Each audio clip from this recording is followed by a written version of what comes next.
Hi అండి, welcome to Naveena cooking channel. ఈరోజు మన ఛానల్లో అయితే పెసరట్టు ఉప్మా ఏ విధంగా చేయాలో ఈ వీడియోలో అయితే చూద్దాం.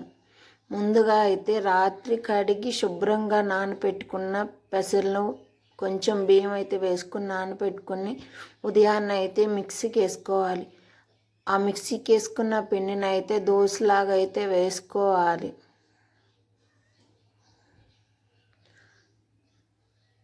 దోశ వేసుకుని దానిపైన అయితే ఉల్లిపాయలు సన్నగా కట్ చేసుకుని ఉల్లిపాయలు, పచ్చిమిర్చి, కొత్తిమీర, అల్లం ముక్కలు అయితే వేసుకోవాలి.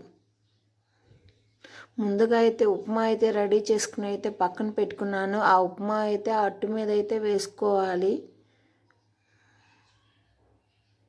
వేసుకుని అట్టు మొత్తం వచ్చేటట్టు పరుచుకోవాలి. దానిపైన అయితే కొంచెం పప్పుల పొడి అయితే వేసుకోవాలి.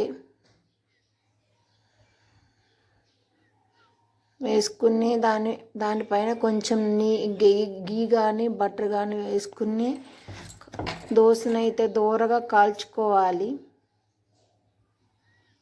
అంతే, సింపుల్ టేస్టీ అయిన ఉప్మా పెసరట్టు దోశ అయితే రెడీ అయిపోయింది. తీసి ప్లేట్లో అయితే వేసేసుకుందాం. పల్లీ చట్నీ కానీ, టమాటా చట్నీ కానీ, అల్లం చట్నీ అయితే సూపర్ టేస్ట్గా